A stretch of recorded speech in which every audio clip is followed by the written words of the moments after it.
Good evening, everyone. Thank you for joining us. I'm Catherine Spencer-Ross, Chair of Heritage Ottawa's Lecture Series Committee. It gives me great pleasure to welcome you to our first lecture of 2022.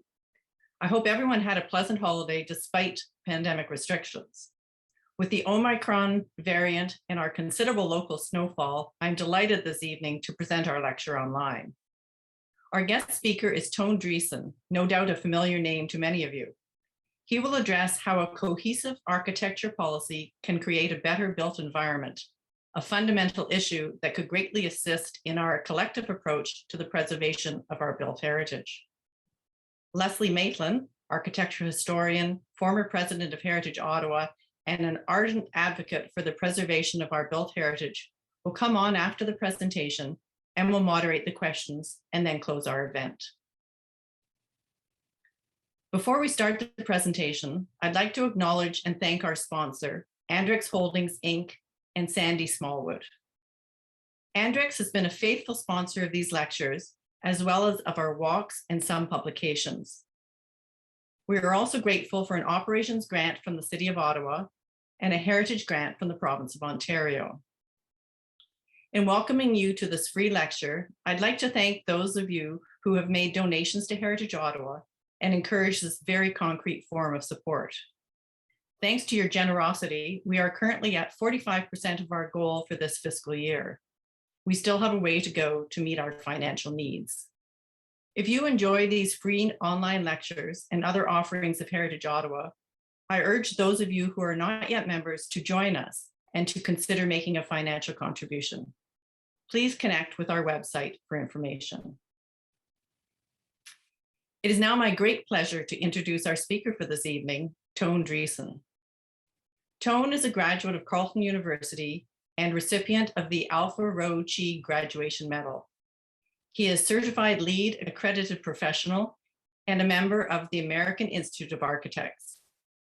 He was inducted into the Royal Architectural Institute of Canada College of Fellows in 2016.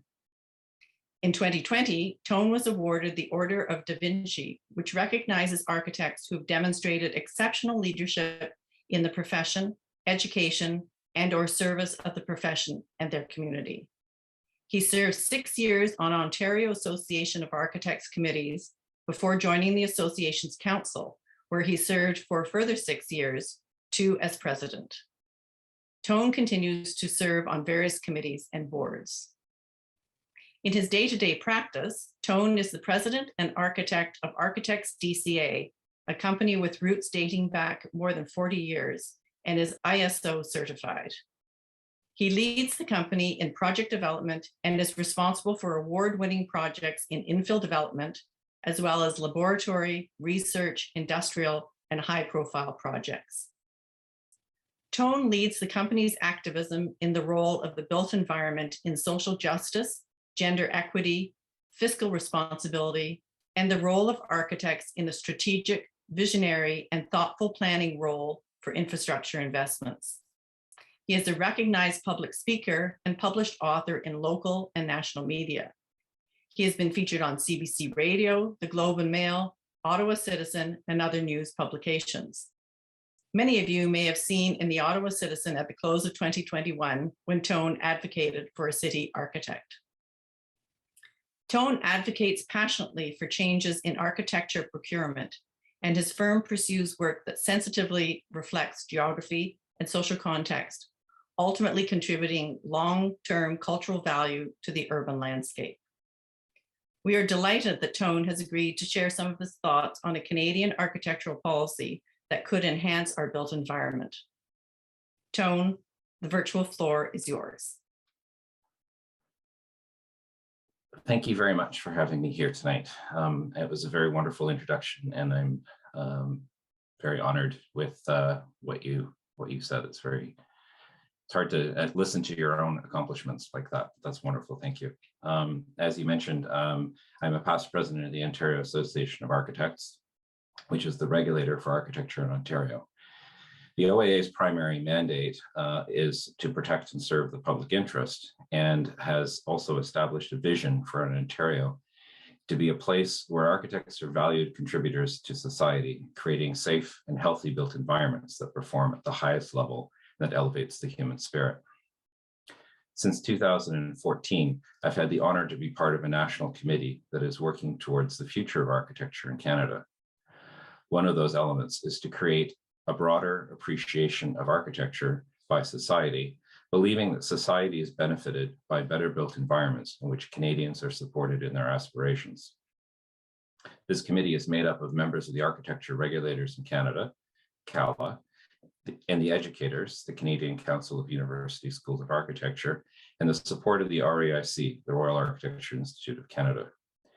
I'm very grateful to be here today, and what I talk about, some of the texts and some of the images I'm going to share are from the collective work of this committee that's been undertaken over the past many years. So why architecture, and why an architecture policy? To begin, we already have lots of other cultural and social policies, as well as regulations, standards, and guidelines. And in a few minutes, I'll talk about some of those other standards and guidelines, but it's important we start by asking, why architecture?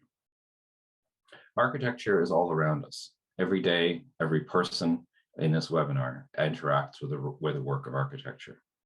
It might be your grocery store, it might be your home, it might be your kids' daycare, it might be the space you're listening to this webinar in. Architecture is everywhere. And it affects our sense of purpose. Are we uplifted? Do we feel inspired by our space? Do we feel comfortable? How does it affect our mental health, our sense of well-being, or social isolation? And once it's built, who's responsible for it? If it's poorly created, if it's insensitively designed or culturally inappropriate or unmaintainable, why do we build it? This is mold-infested housing in Cat Lake, an issue that's been repeatedly highlighted by MP Charlie Angus. Who's responsible for the design and maintenance and operation of a building that should last for decades but fails within years? These are people's homes, their communities. We can't simply look away and say this is someone else's problem, because this too is architecture. This is important, and we can't keep making the same mistakes. That's an abrogation of our responsibility to our society, to our cultural history, and to future generations. When our most sacred works of architecture are destroyed, we're instantly galvanized to action and we're transfixed by tragedy. We do so because we're moved, because that which we hold dear has been altered. In this too, we cannot throw up our hands and say it's somebody else's problem. That too is an abrogation of our responsibility to our society, to our cultural history, and to future generations. Privately owned buildings can be left up to the owner, and we have laws in place to prevent collapse or enforce minimum property standards. But when this fails, as it did in Elliott Lake and kills 2 people, we still can't just stand around and figure it's somebody else's problem. Because remember that minimum standards are minimums. They're the very least that we can do. Architecture matters because it's of a place and it's unique to that place. No one goes to Paris and talks about the amazing parking. Paris is what it is because of its cultural history that's manifested in its built form. And that form showcases its social history, who its people are, and what matters to them. If we build well, we create lasting value that uplifts our citizens, provides shelter, creates jobs, and showcases our cultural memories.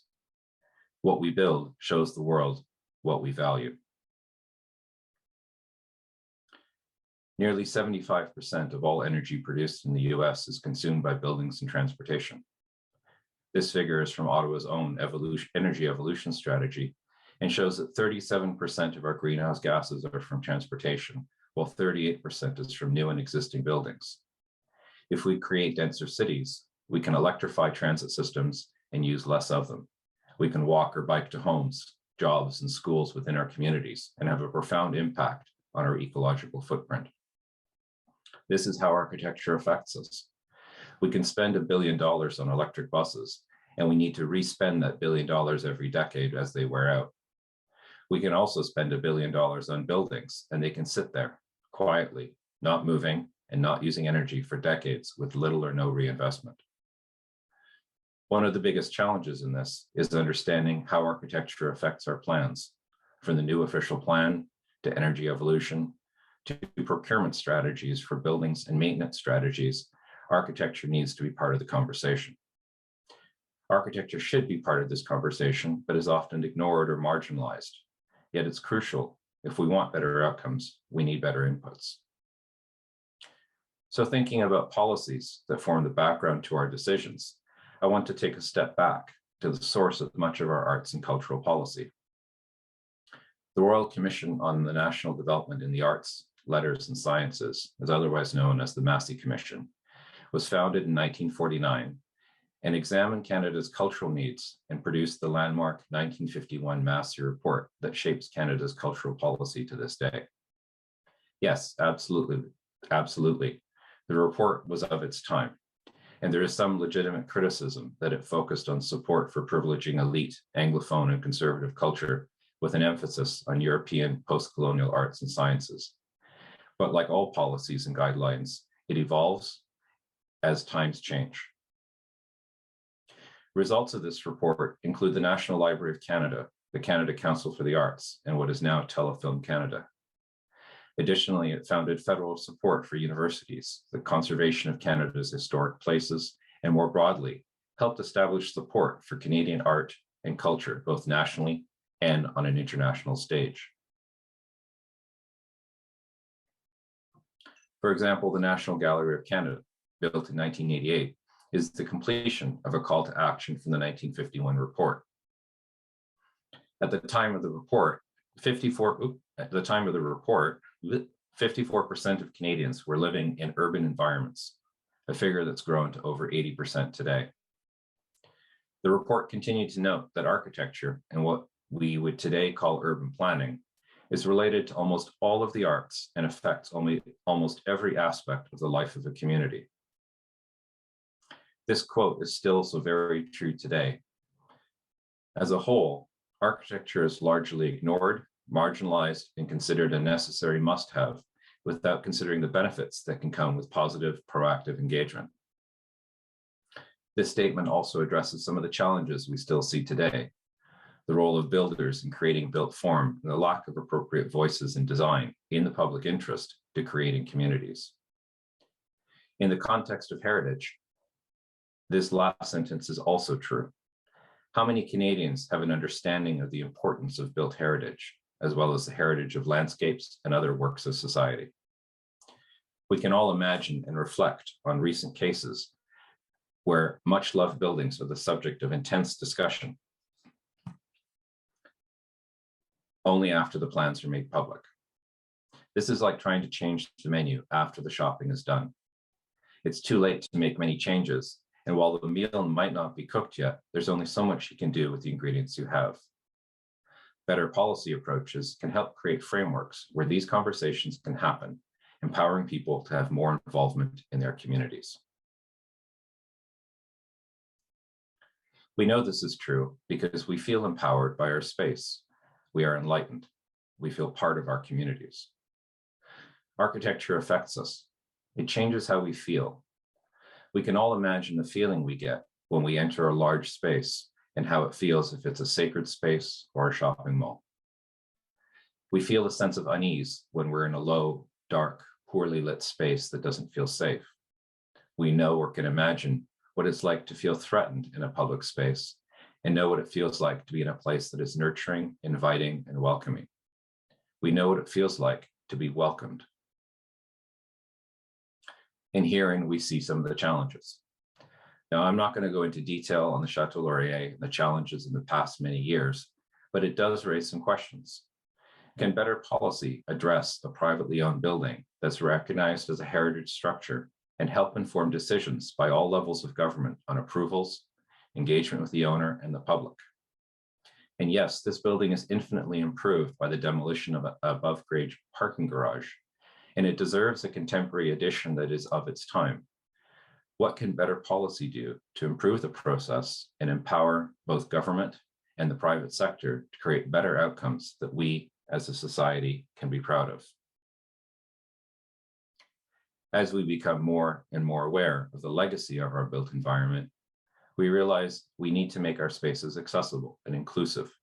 We need to adapt and modify built environments to create the society we aspire to, This is driven by other policies in the built environment, such as the Accessible Canada Act.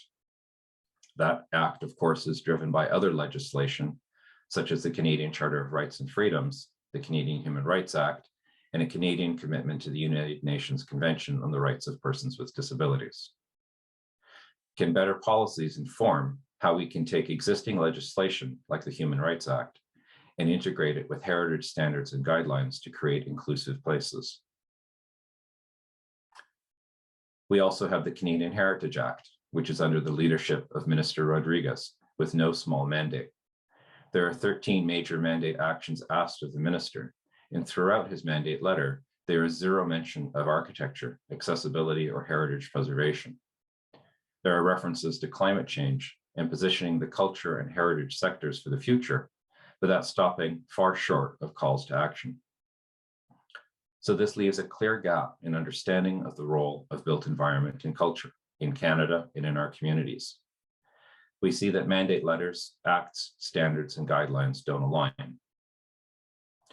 For example, we have 39 ministers in cabinet, and most of them touch on architecture in some form. Finance, Revenue, and Treasury Board are affected by smart investment in built form that realizes effective use of tax dollars. The Department of Defense owns one of the largest portfolios of buildings in Canada, and those buildings have a direct impact on our physical security. Mental and physical health is affected by our built environment, and our ability to heal, seek comfort, and solace is driven by how we feel in our buildings, parks, and landscapes. Addressing reconciliation with some of the key calls to action from the TRC report involve architecture. Respecting and enhancing the quality of life for Indigenous people is of paramount importance to addressing housing, clean water, education, and social activity for Indigenous people. Infrastructure is more than pipelines and parking. The majority of infrastructure spending is on social infrastructure, on bricks and mortar investment in community buildings, housing, and physical spaces. Agriculture is affected by built form. As we expand urban environments, we detract from agricultural land and hamper our own food security. International development is affected. Many architects in Canada seek jobs outside the country because of better opportunities, better fees, or because our talents are in demand around the world.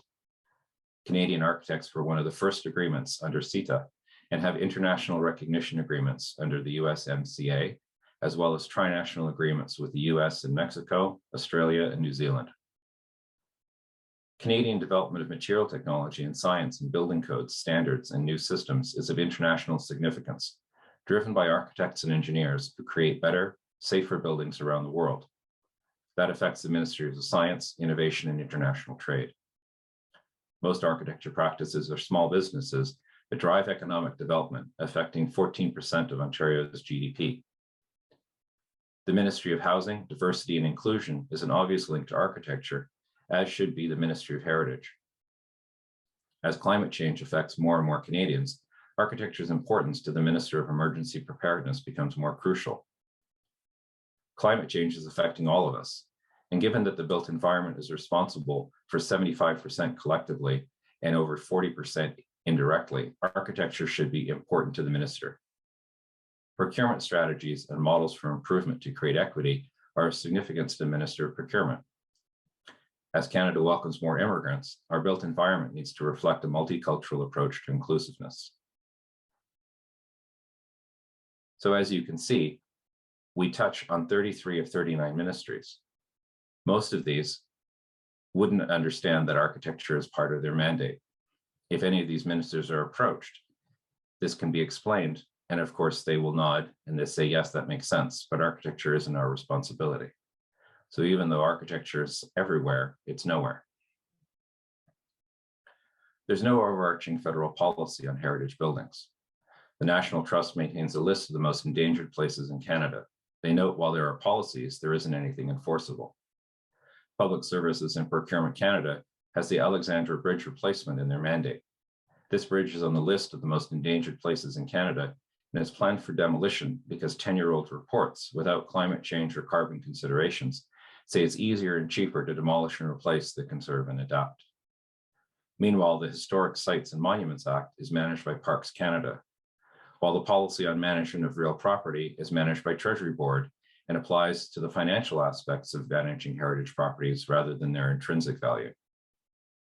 The Federal Heritage Building Review Office has over 1,000 federal heritage buildings and 300 federally owned national historic sites, also managed by Treasury Board. So even dealing with existing federal policy on heritage places in Canada runs into at least 3 different departments, cross-jurisdictional resources, and no accountability.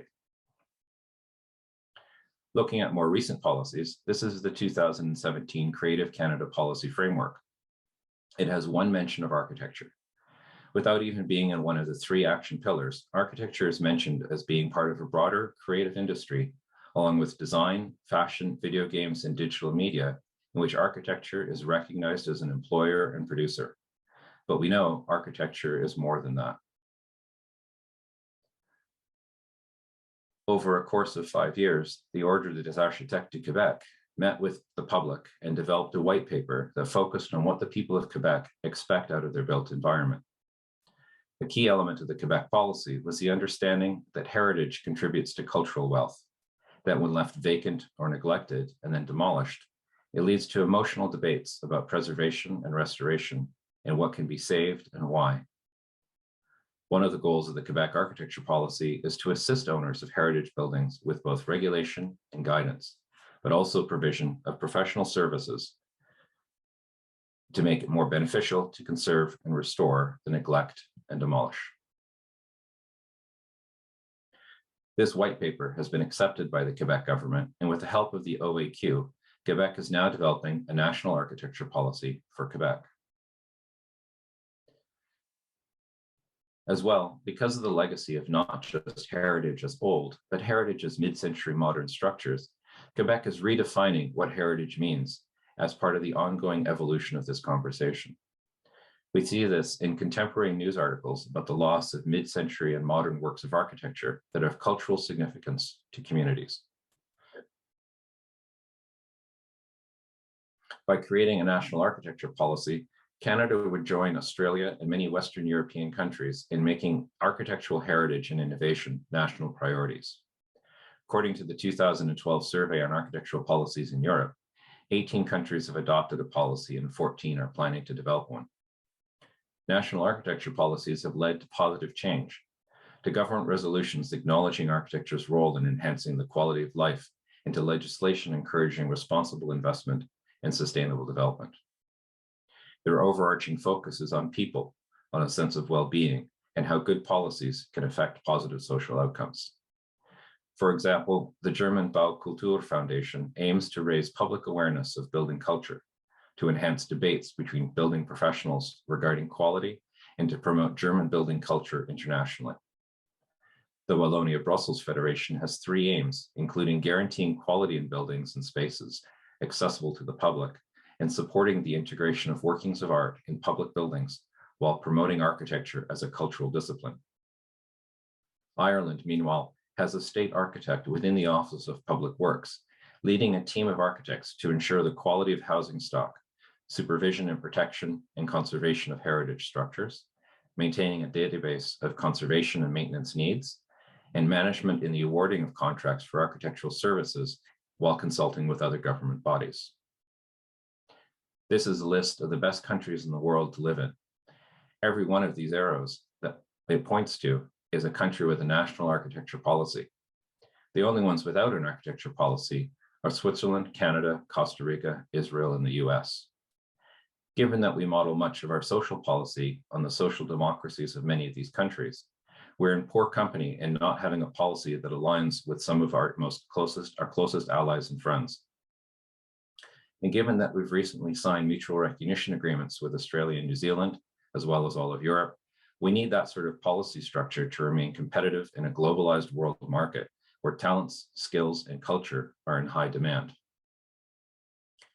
This video was created just before the pandemic, and it's a result of a series of workshops hosted in schools of architecture across the country, and sets out some key ideas and themes for an architecture policy for Canada.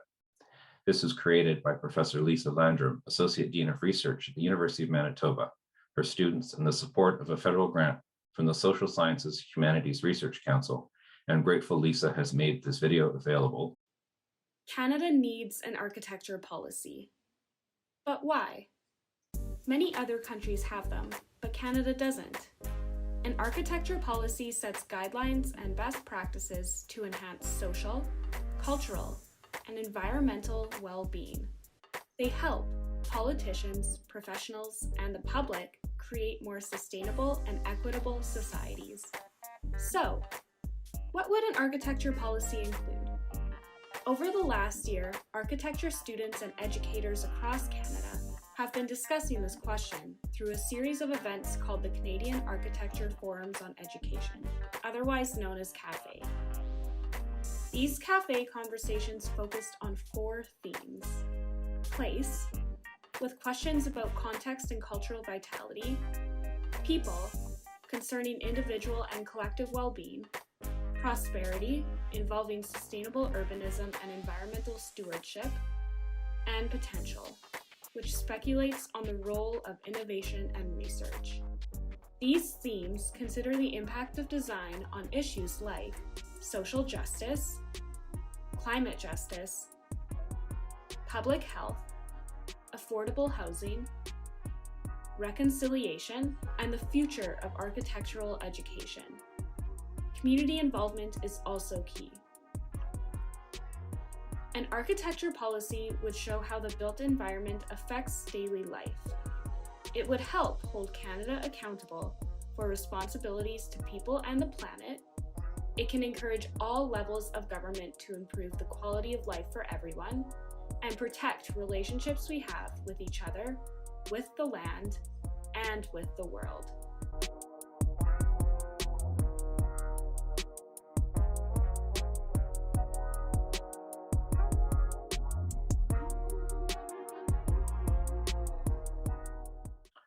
So an architecture policy has some goals. I'm going to talk briefly about how that affects us a little bit in a heritage context. We know that our built heritage is an important part of our understanding our past, and it adds to our quality of life. We know that positive social outcomes are possible and that working closely with our built heritage is helpful to understand how to create the equitable, socially rich, and engaging society we aspire to. We know that if we understand our built heritage, we can appreciate it, and through doing so, we'll conserve, adapt, and renew it. We know that Canada depends on tourism as part of its economy and is internationally recognized for its natural and built landscapes. Improving our built heritage, which includes conserving natural places, makes us more compelling. Likewise, our internationally recognized expertise on built form, science, and technology is in demand around the world. When we have a strong public advocacy for the built environment, we can count on public support for conservation, adaptation, and reuse of our built heritage. Conceptually, we've looked at the development of policy along 4 themes: place, people, prosperity, and potential. What I'm going to cover off next is a brief look at some of those themes. It's important to note that where there is an example, I'm using the idea of heritage in a broad context, and these themes can be considered from multiple perspectives. There isn't any one-size-fits-all approach, just as there isn't any singular approach to design. Ideas and approaches can come from a variety of sources, and at the end of this, I'm hoping that everyone listening will eventually share their own ideas and be willing to share their voices in an upcoming survey. Architecture is always built in a particular place with unique geographic and cultural characteristics. Canada is particularly well suited to advocate for design practices that sympathetically and creatively respond to interdependent conditions of a place, to topography, weather patterns, microclimates, natural and animal habitats, soil and water conditions, local resources, available infrastructure, regional history, cultural heritage, laws, customs, histories, superstitions, and more. Canada covers a vast and heterogeneous landscape. It is comprised of many localities, each with unique geographic and cultural contexts. Good architecture enhances people's connection with place. Design impacts communities of all sizes and locations, from dense urban metropolises and their aggregations of diverse neighborhoods to sparsely populated towns and remote settlements. Developing appropriate architecture requires listening to locals, learning from regional circumstances, and collaborating with other professionals in the creation of the built environment.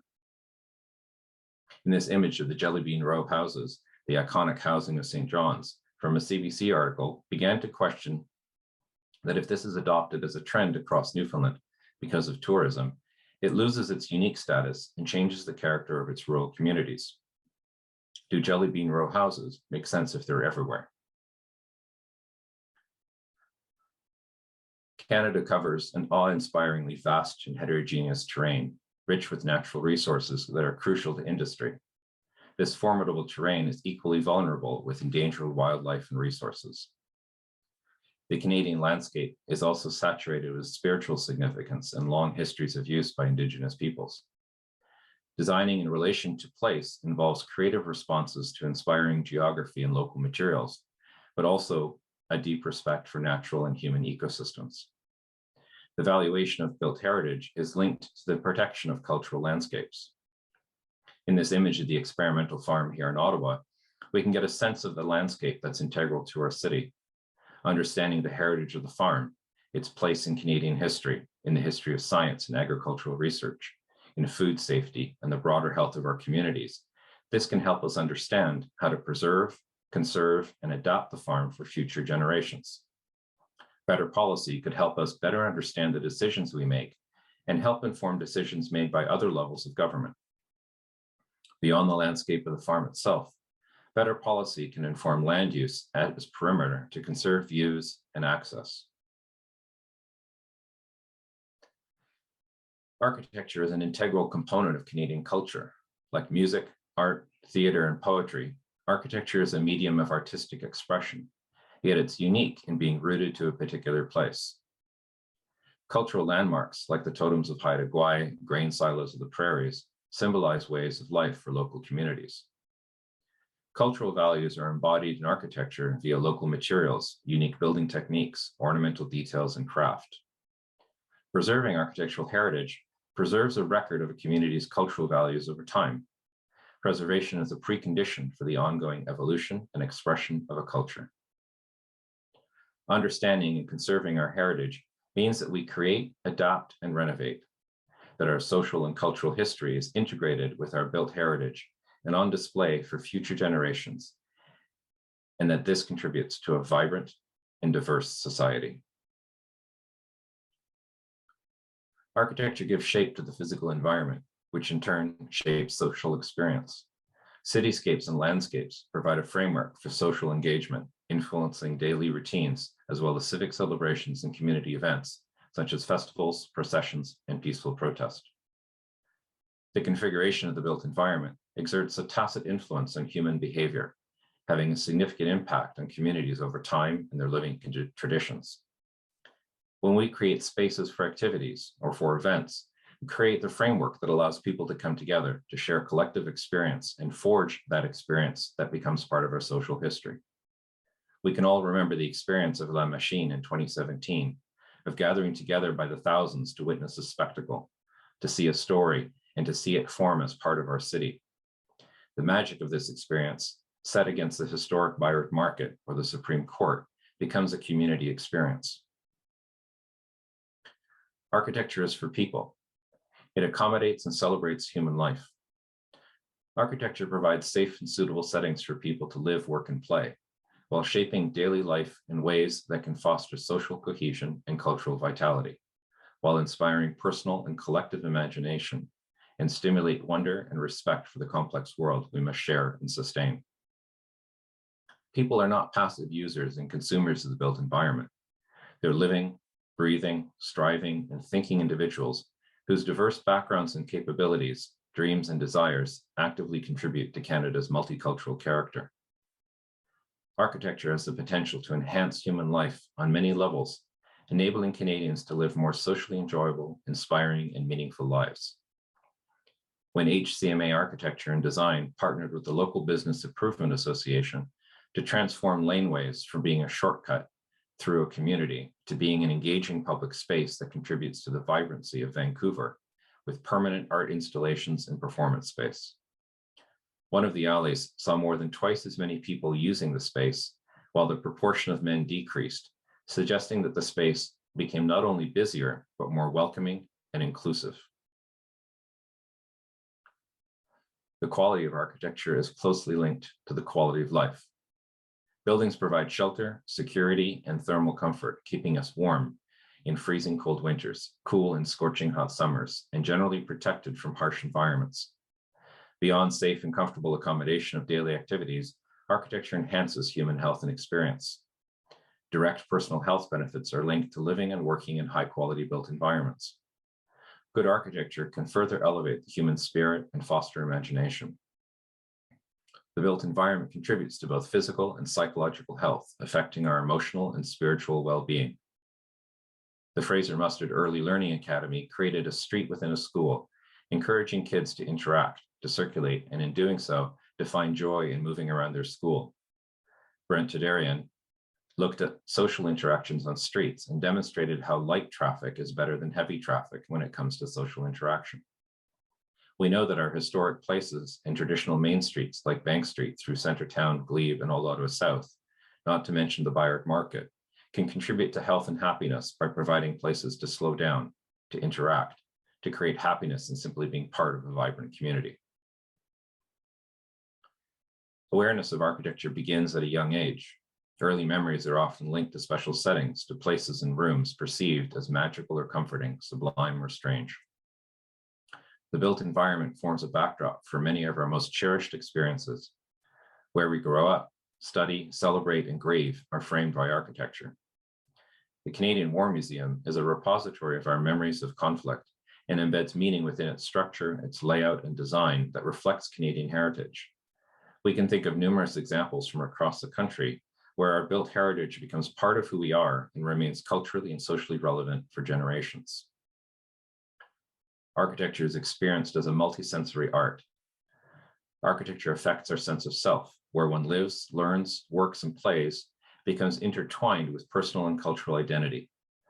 These settings can help people feel good, feel engaged and hopeful, or conversely depressed, diminished, and demoralized. Good design aims to accommodate everyone with dignity, fostering a sense of collective belonging, regardless of age, gender, background, capability, or inclination. Good architecture supports and celebrates the needs and ways of life of different people without discrimination. Consider, for example, 100 Wellington Street. Recently, the US Embassy, then shuttered for decades, was made into an Indigenous peoples building after a failed attempt to make it into a national portrait gallery. Understanding the history of the building, what it means, its siting and location with respect to Parliament Hill, is part of an ongoing conversation on the use of the site and the development of the overall block as part of an expanded federal precinct. National policies can help form a dialogue with Indigenous people on the meaning of place, on nation-to-nation conversations, and the right physical settings that tackle the challenges of reconciliation. People possess the power to influence the quality and direction of good design in their communities. Informed participation by those affected by architectural projects can make buildings better. Canadians can feel marginalized in the decision-making process affecting their built environment. Integrating education about the built environment in all levels of society will increase awareness of architecture as an important part of Canadian culture.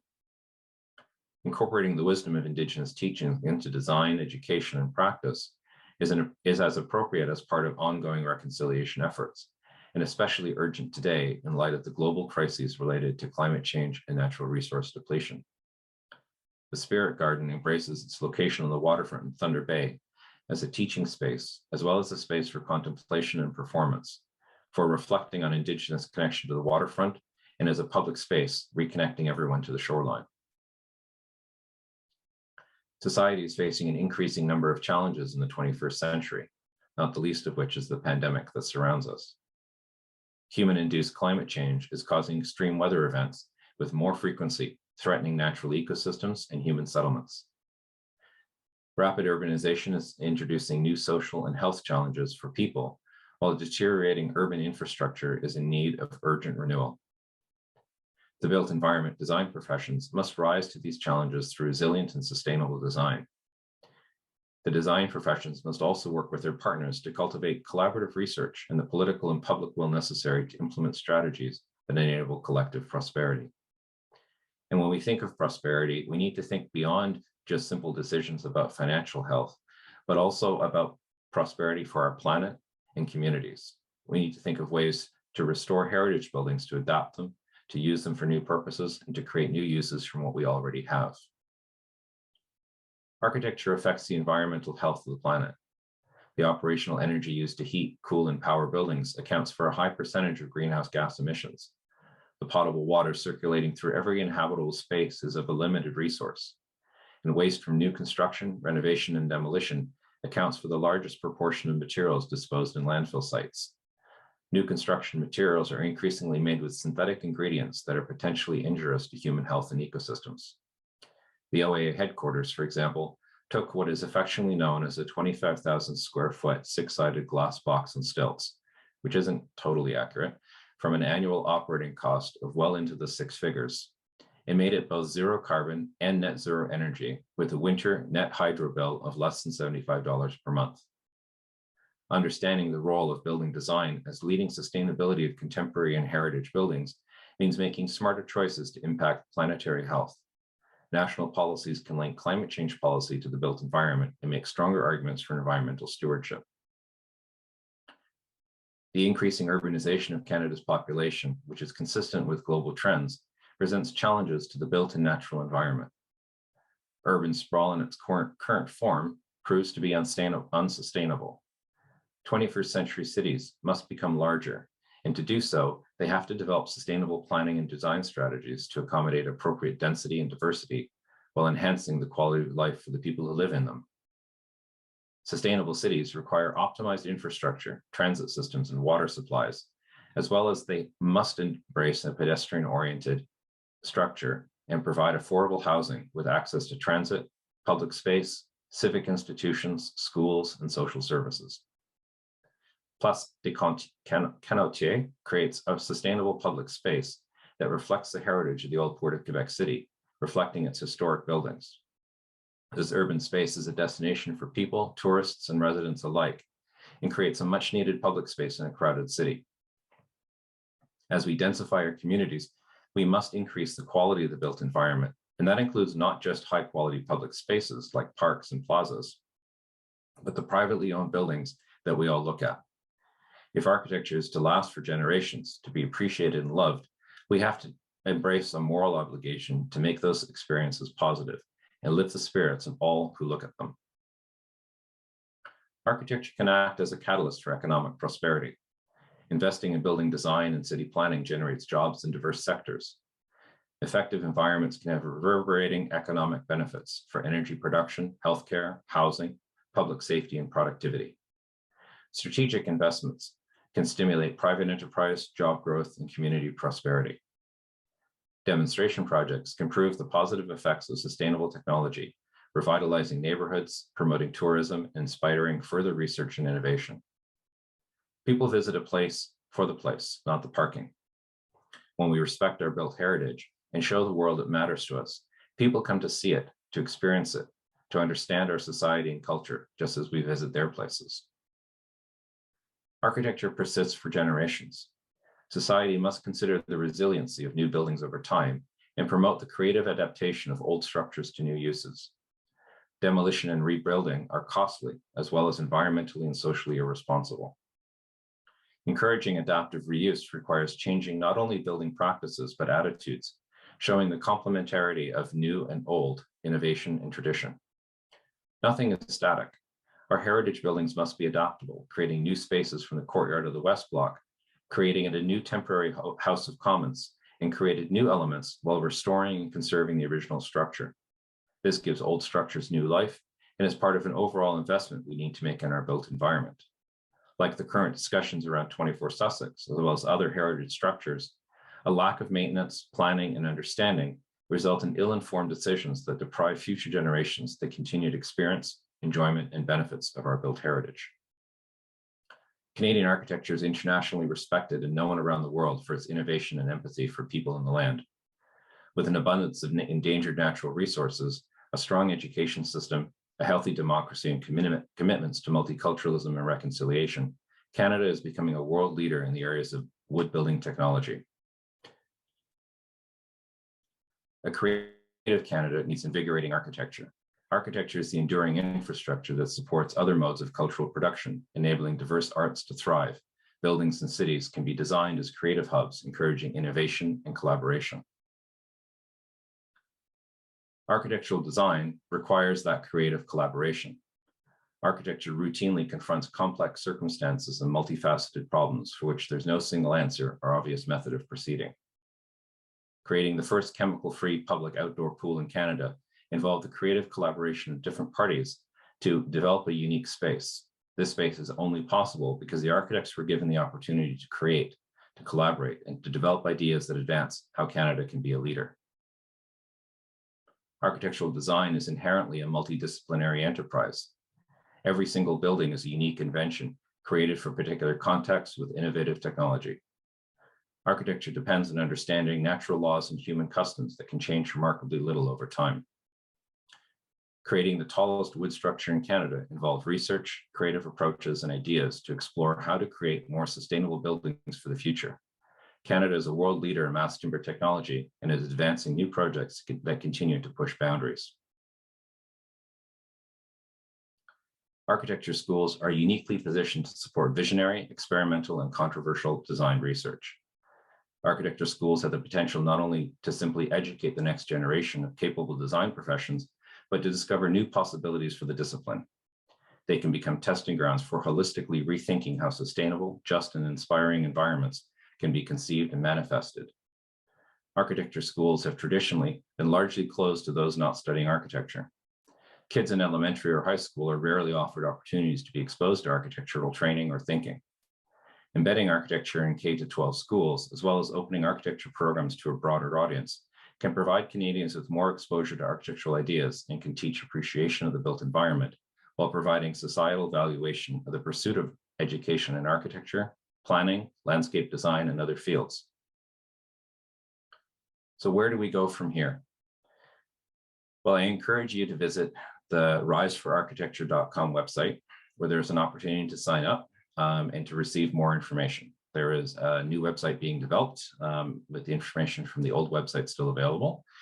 But in the next few weeks or months, a survey is going to be released. And if you sign up on that website and get information from it, you'll receive a copy of the survey and be able to provide your thoughts and your voices and your ideas and your feedback on how an architecture policy can affect you, can affect your way of life, and can affect the communities you live in. I'd also encourage that if you're on social media, if you use social media at all, to follow along the conversation on Instagram, Facebook, and Twitter at Rise for Architecture. And with that, I think I am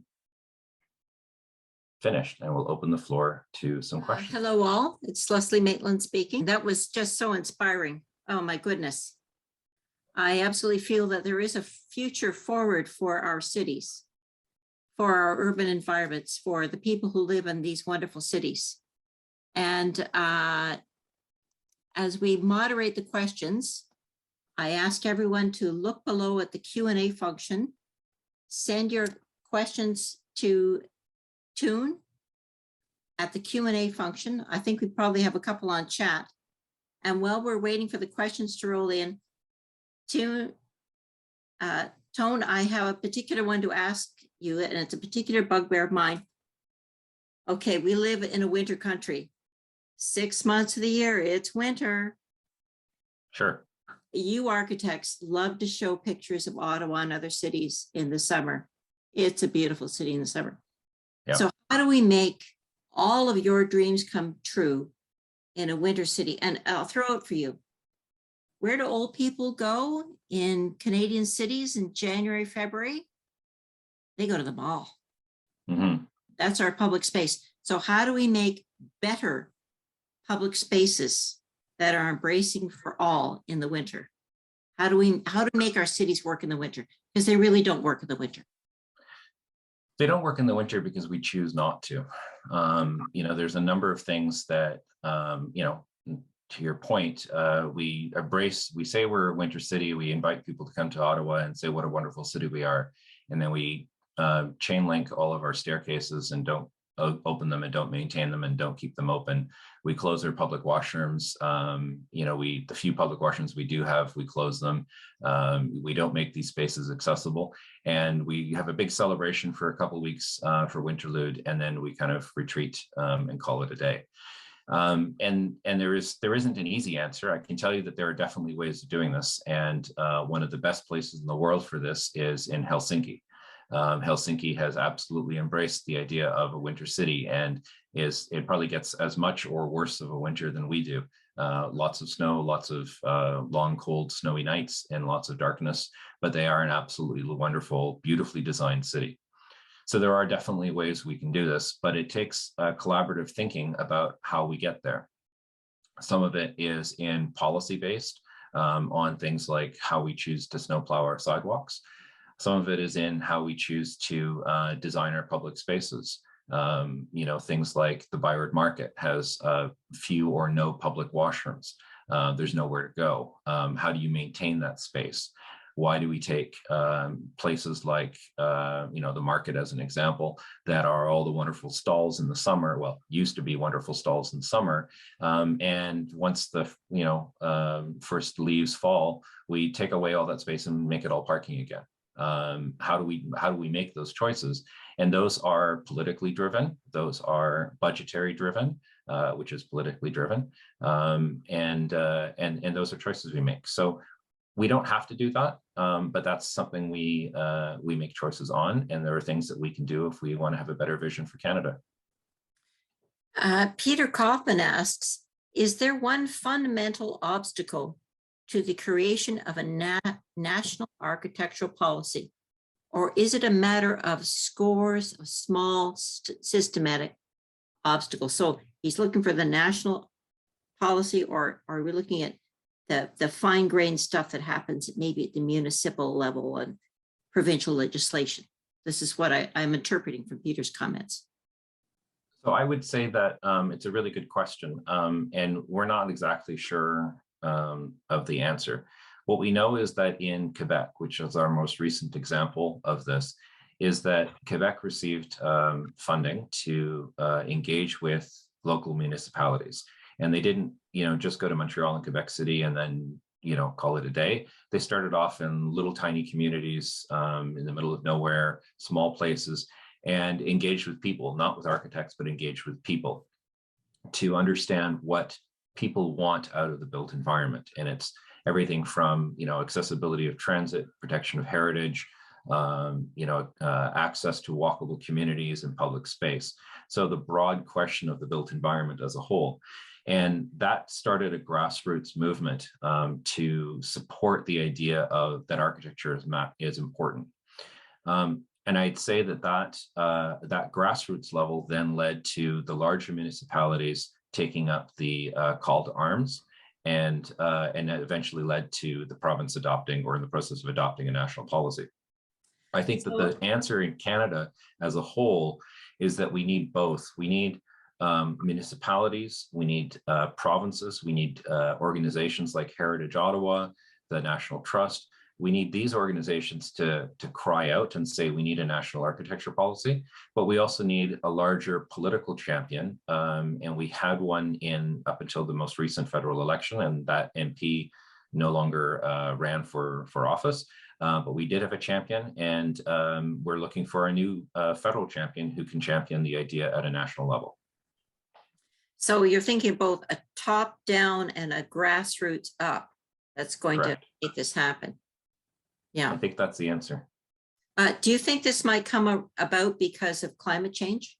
Is that where we're going to need to embrace this? I think we do. I think climate change is certainly going to be one of the drivers. I think that when we start to connect the dots, and climate change is the thing that everybody is most excited about. Many people have known climate change was an issue for years, but it's really at the forefront of our considerations today.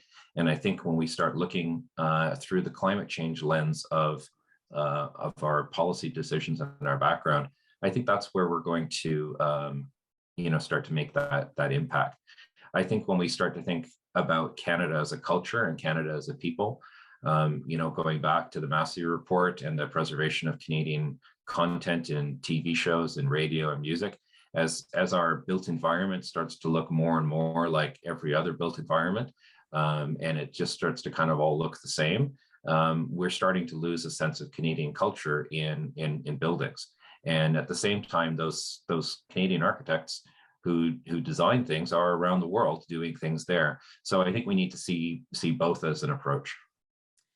Monica Ferguson asks, can you imagine a way we could shift urban planning in Ottawa away from developer-driven communities towards architecturally sensitive directions? What might be a first step? Yes, the answer is yes. One of the first steps, I think, is I think we need a rethink of how we go about writing plans and policies. And that was the point of my article from just before the Christmas holiday, around the Christmas holidays, was we don't have a city architect. We have a city planner. We have the equivalent of what we would call city engineers. We have a city clerk. We have a city legal counsel. We don't have a city architect. And so we make decisions without thinking about thinking of them through an architectural lens. So whether that's expansion of the urban boundary, recent limitations on building height, planning approval processes, energy evolution, these are all things in which architecture has a role to play and isn't going to solve these problems by themselves. But without the architectural voice at the table, we're just drawing pictures and we're just pretending and we're not solving the problem. But the Urban Design Review Panel exists, but they only looked at this project, that project, that project. They don't provide a kind of global thought piece on how our built environment should look. This is very true. The Urban Design Review Panel has a very limited mandate because it's only the buildings that the city deems worthy of going to it. So the sort of ordinary vernacular, the everyday, the mid-rise, the smaller building, the industrial buildings, things that you might say, oh, well, that doesn't really matter. That's kind of boring. That's kind of small. These things don't go through an Urban Design Review Panel. So it becomes a whole game of meet the minimum. And when we don't have an overarching vision or goal, we don't get there. Yeah. Sheila Perry asks, the concern about the lack of architecture mentioned in the mandate letters. Your advice to bring more focus on this issue and the need for national trust examples that you shared. I'm stretching, Sheila. I'm trying to figure out what your question is here. How would this come about? How do we get the message into the mandate letters, and how do you pull all those threads together? Well, that becomes part of the challenge. And if we had a federal architect or we had a minister of architecture, then in the writing of those mandate letters, each mandate letter could have the contribution of a minister of architecture or a state architect who could contribute those comments and provide that advice so that when we're planning, for example, the next rollout of we're planning the next rollout of an international development strategy for the next decade. Well, an architectural lens can be placed on that and understand how better to support Canadian architects through international design competitions. When we think about the Halifax Public Library, the Calgary Public Library, these were largely designed by foreign architects from countries where strong national policy is there to encourage them to compete on an international stage. And that's not something that we do here. I've got a couple of really good questions about the urban and suburban divide here in Ottawa, and it also applies to many Canadian cities, North American cities. There's the urban world, there's the suburban world. How do we create people places in the burbs when prevailing attitude seems to line up against it? So if you live out in the burbs, where are your people places? And this is part two of this question, how do you bridge the divide between urban and suburban life? Okay, fix that one for us too. not an easy one.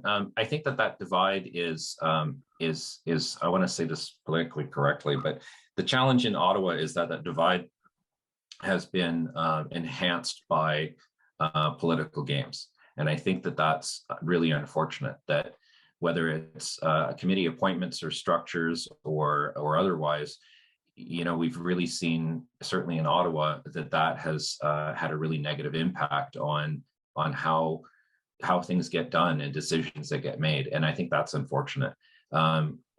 In terms of solving those issues, if you live in the suburbs, you've moved there for a reason, because your housing is more affordable, or you want a house with a yard, or what have you. And there's reasons people have moved there and chosen not to live in a more dense environment.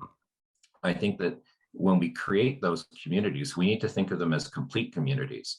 And rather than building, acres and acres of housing and then come along later and dig up the roads to put in a school or a community center, they need to be planned, and not just planned, but built out as if they are complete, so that you get a school that is there and a community grows up around it. You build community centers that are 24-hour a day, 7 days a week, destination centers for libraries and schools and playgrounds. And we need to sort of break down these barriers, so that you don't have a school with an empty playground with a community center next door where its playground is also empty, and you're building things that don't matter and things that don't last. And at the same time, you're then building things for the cheapest possible dollar, and they disintegrate within a couple of decades. Another question from my perspective, having lived abroad in Latin America, Europe, Asia, people raise families in apartment buildings, because you can get a 3-bedroom, 4-bedroom apartment building in Latin America, Asia, for a middle-class family. But here in central Ottawa, all the condos are 500 square feet for single people, who as soon as they, do that, they have to head out to the burbs, because there is not possible to live in a central Canadian city with family. So some of that is our terminology. Doug Saunders said this a few years ago when he was here for the Writers' Festival, is that in Canada, we've demonized an ownership model. We say, "Ooh, it's a condo," and that's like as if it's something terrible. The rest of the world just calls it an apartment, and we think that that's okay. And there's no reason we can't live in apartments and raise families in apartments. So that's a cultural attitude we have to shift. But I think it's also from an affordability perspective, there are a large number of factors that are beyond the control of an architect in how buildings get designed and designed for families. A lot of that is planning cost.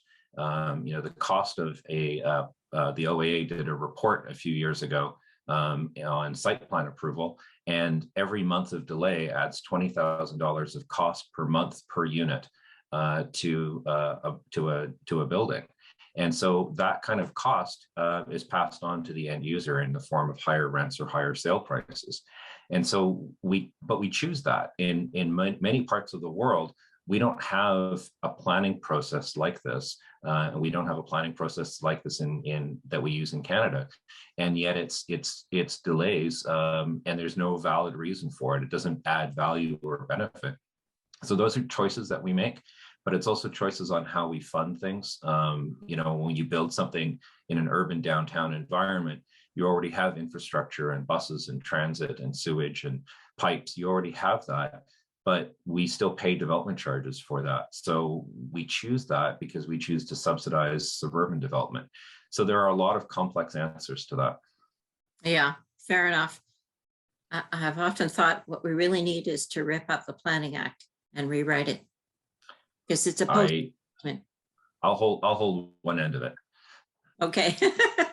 Okay. Any final comments, Tone? We're about to wind up. If there are other questions, and I see a few in the chat, and I'm trying not to read while talking, but if there are other questions, my email is available. My website has my email address on it. And I'm on Twitter and the company's social media tags and stuff. You're welcome to reach out.